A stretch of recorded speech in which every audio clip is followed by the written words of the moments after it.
माँ लक्ष्मी का हाथ हो, सरस्वती जी का साथ हो, गणेश जी का आशीर्वाद हो और सभी देवताओं के आशीर्वाद से आपके जीवन में मंगलमय ही मंगलमय हो। प्रिय मित्रों, नवग्रह और भगवान शिव की कथा सुनने मात्र से हमारे जीवन में चल रही नवग्रह की दशा शांत हो जाती है।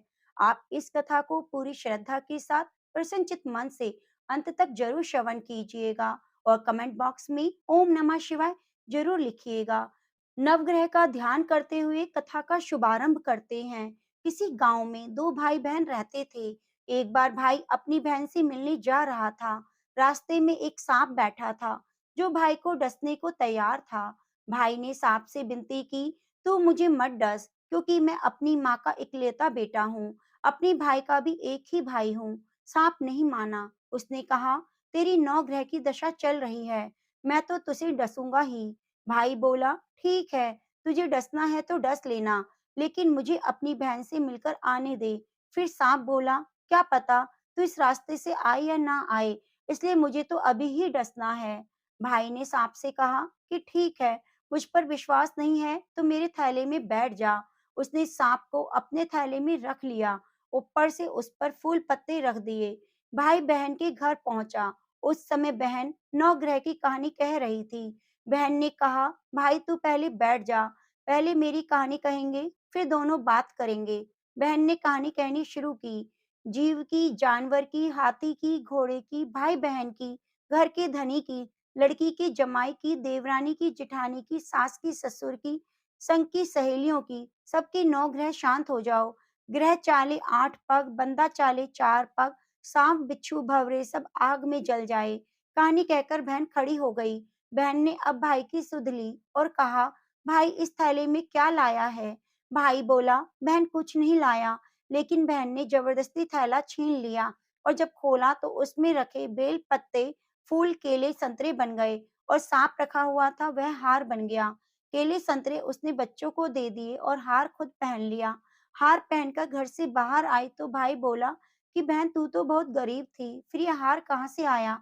बहन बोली, हाँ भाई मैं तो गरीब थी, ये हार तो तू अपने थैले में रखकर लाया है।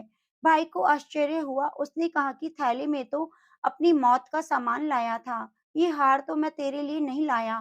फिर उसने कहा, मेरे थैले में तो सांप था, तेरी कहानी कहने से सांप हार में बदल गया। भाई बोला कि ये तेरे भाग्य का है, तू इसे रख ले। बहन ने भाई से कहा कि तेरी नौ ग्रह की दशा चल रही है, तू घर जाकर भाभी से कहना कि वह नौ ग्रह की कहानी कहेगी। भाई घर पहुंचा और अपनी पत्नी से उसने कहा कि मेरी नौ ग्रह की दशा चल रही है, इसलिए हम नौ ग्रह की कहानी कहेंगे। भाई पत्नी से बोला, तू कहे मैं सुनूंगा, मैं कहूँ तू सुनना। चावल चीनी के दाने ला, लोटा भर पानी ला। उसकी पत्नी एक लोटे में चावल और चीनी के दाने डालकर ले आई।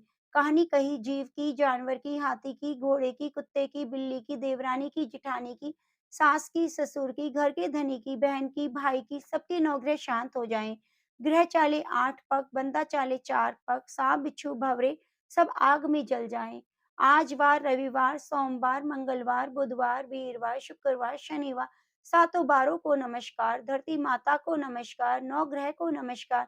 जैसे नौ ग्रह की दशा बहन की, भाई की उतरी, वैसे सबकी उतरना, कहते वाले की, सुनने वाले की, हुंकारा भरने वाले की, नौ ग्रह की दशा सबकी शांत रहना। ओम नमः शिवाय। हर हर महादेव। पुराणों में शनिदेव को सूर्यदेव का पुत्र और कर्म का फल दाता माना गया है। पृथ्वी लोक के न्यायाधीश और अधिकारी भी माने गए हैं। शनिदेव को पुराणों में बताया गया है सूर्यदेव का पुत्र और शनिदेव की माता का नाम छाया है। पिता द्वारा किए गए मां के अपमान से क्रोधित होकर भगवान शिव की शनिदेव ने घोर तपस्या की और उसके बाद उन्हें भगवान शिव ने सर्वोच्च स्थान दिया। पौराणिक कथाओं के अनुसार एक बार सूर्यदेव गर्भाधान के लिए अपनी पत्नी छाया के पास गए, लेकिन सूर्यदेव के प्रचंड तेज का सामना करना हर किसी की क्षमता नहीं, इसलिए छाया ने अपनी आंखें बंद कर ली। समय आने पर शनिदेव का जन्म हुआ। छाया की आंखें बंद करने के कारण उनके पुत्र शनिदेव का शरीर बेहद काला था। सूर्यपुत्र, लेकिन शरीर बिल्कुल काला देखकर सूर्यदेव ने शनि का अपना पुत्र मानने से इनकार कर दिया और साथ ही छाया का अपमान भी किया। अपनी माँ के साथ हुए इस व्यवहार से शनिदेव बहुत क्रोधित हुए और इसके बाद से शनिदेव ने अपने पिता सूर्यदेव से शत्रुता मान ली। शनिदेव ने वर्षों तक भगवान शिव की घोर तपस्या की। महादेव ने प्रसन्न होकर शनिदेव से वर मांगने के लिए कहा। शनिदेव बोले, पिता सूर्यदेव ने उनकी माँ का बहुत ही तिरस्कार और अपमान किया है। उनकी माँ की इच्छा है कि शनिदेव सूर्यदेव से भी अधिक प्रतापी और शक्तिशाली पूजनीय हो जाएं। भगवान शिव ने उनकी इच्छा पूर्ण करते हुए कहा कि नवग्रहों में शनिदेव सर्वश्रेष्ठ होंगे। इसके अलावा पृथ्वी लोक में उनको न्याय का देवता माना जाएगा। वे दंड देने के अधिकारी भी होंगे। इतना ही नहीं, मानव, देव, असुर, नाग शनिदेव की सभी आराधना करेंगे और उनके क्रोध से डरेंगे। शनि की साढ़े साती से लोग डरते हैं। हमें शनि की शांति के लिए शनिदेव को शनिवार के दिन तेल अर्पित करना चाहिए। सरसों के तेल का दीपक पीपल वृक्ष के नीचे जरूर प्रज्वलित करना चाहिए। काले तिल और उड़द शनिदेव के प्रिय हैं, इसलिए हमें शनिवार के दिन पीपल वृक्ष पर और शनिदेव पर काले तिल और उड़द जरूर प्रज्वलित करने चाहिए। इस दिन हमें ज़्यादा से ज़्यादा दान करना चाहिए। दान करने से शनि की ढैया में शांति मिलती है और उनकी कृपा हमें प्राप्त होती है। हर हर महादेव। ओम नमः शिवाय। प्रिय मित्रों, उम्मीद करूंगी आपको नवग्रह की कथा बहुत अच्छी लगी होगी। कथा को अंत तक सुनने के लिए आपका बहुत बहुत धन्यवाद। आप हमारे चैनल को सब्सक्राइब जरूर कीजिए और बेल आइकन को दबाना ना भूलें।